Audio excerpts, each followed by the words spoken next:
Today's topic is it takes money to make money. How many of you people have heard that expression throughout your life? It takes money to make money. I'm sure you've heard it a million times. You know what it means. How can you have a nice lawn care setup? Because it takes money to buy a lawn care setup, right? It takes money to make money, okay? So I'm going to give you some examples from my life, and I'm going to teach you the true meaning of that phrase so that you understand it thoroughly.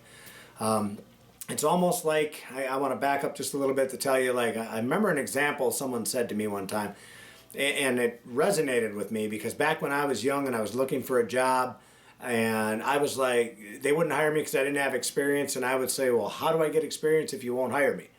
That's a catch-22 spot. That was a tough spot, okay? This phrase, it takes money to make money, is kind of very similar to that. But you guys are going to catch the rift of this as I go on, okay? So let me just start with this. I learned early on to save money, okay? When I was young and foolish, I didn't save money. I thought the bars were more important, and I would blow my money in the bars and, chasing whiskey and women, because that's, I thought, all there was. Well, I realized after doing some time behind the old Crowbar Motel that there had to be a better way. So I found a better way. So anyway, I learned to invest at an early age. So what I did is I would take, starting out when I worked for other people. I mean, I worked on a dairy farm for my father, and I worked for 2 potato guys, and on the side of that. So I was always working constantly, and I would take my money, and what I would do is I would take that money and I would stick it aside. So I'm going to give you a good example of just the other day, me and another guy that was in the truck together, we were going down the road, and I said to him, he would always want to stop at the gas stations, and I refused to do it. I said, look, I'm not going to do that. This truck doesn't stop at stations. You need to pack your lunch before you get in the truck and go. So anyway, we're going down the road, and every day he learned to pack it because I refused to stop for him. So what he would do, though, is he would go and he would buy these Monster Energy drinks, all these NOS drinks, all these different things that cost a lot of money. Again, you've heard this before, the scratch tickets, crap like that.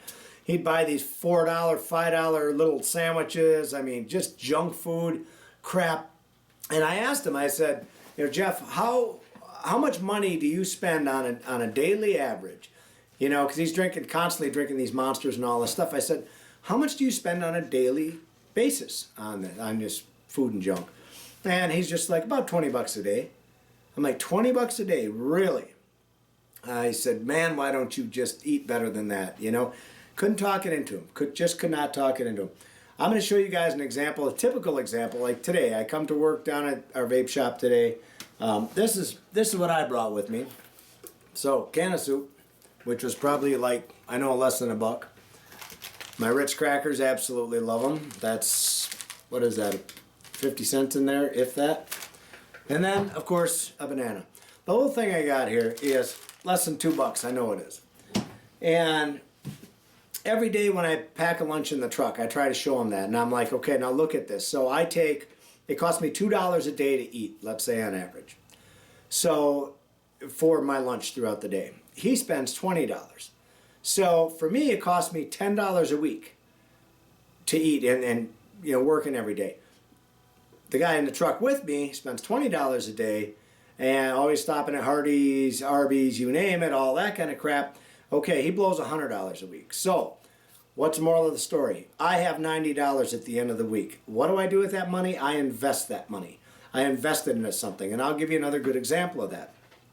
When I first started raking leaves back when I was young, I would rake those leaves, and all I had was I had to borrow the money from my parents even to buy leaf bags, rake it all up by hand, put it in these leaf bags. I had to borrow the truck from my dad to have my dad come by, and we'd pick the leaves up and go take care of them.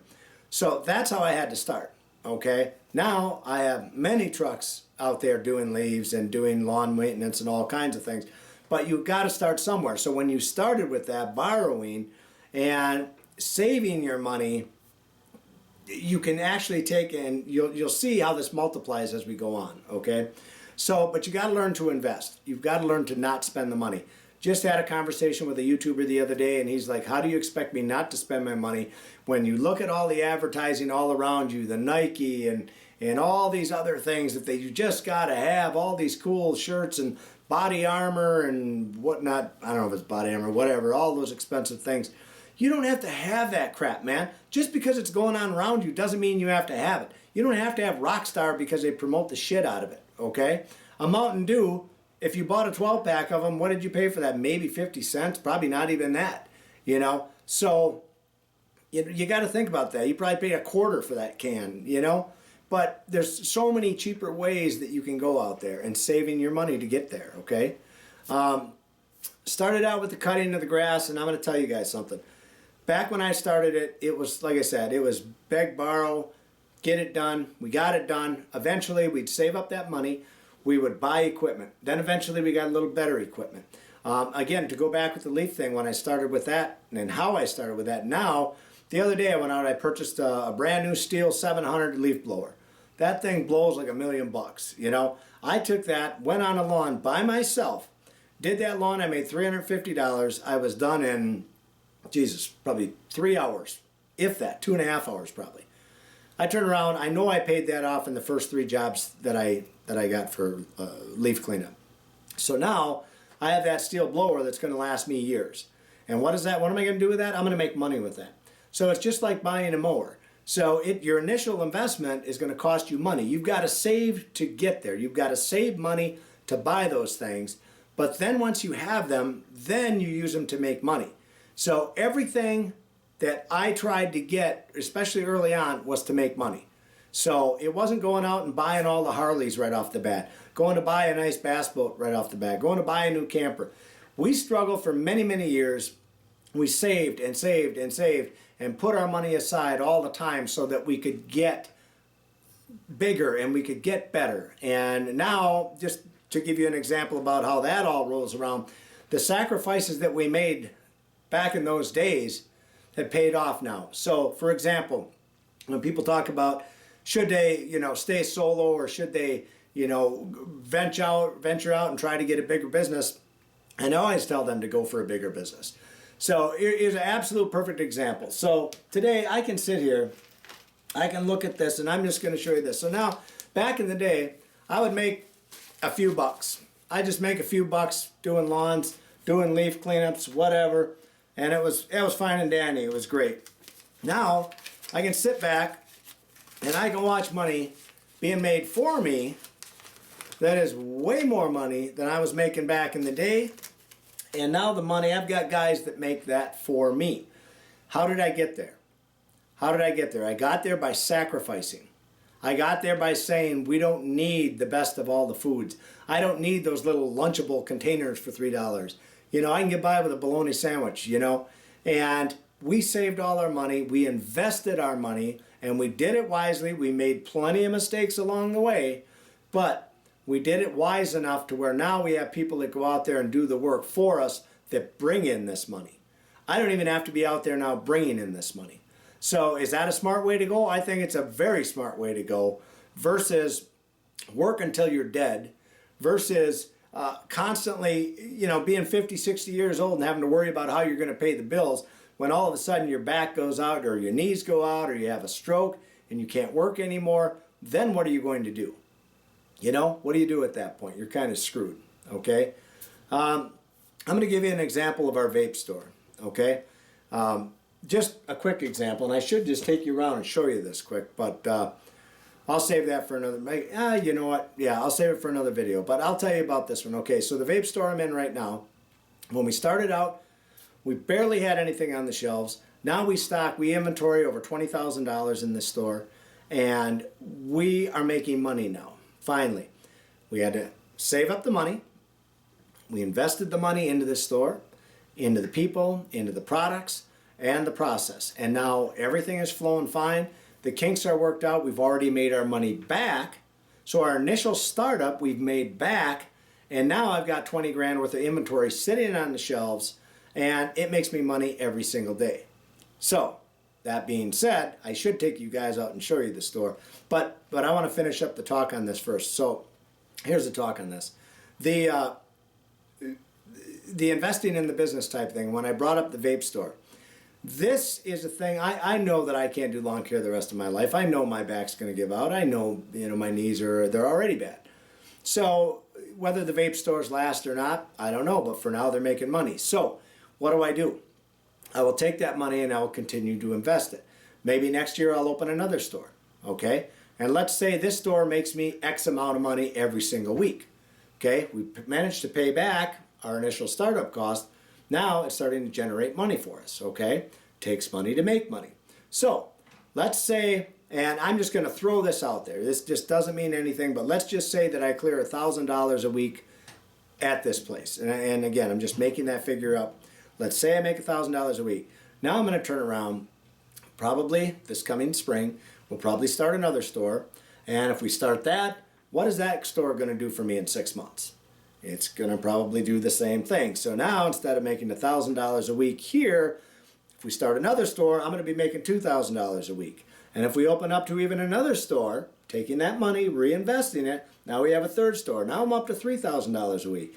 You see how this goes? So before you know it, money is coming in, money is coming in, money is coming in, and then you look for other things to invest in. You can continue to invest in your own business, which I have done.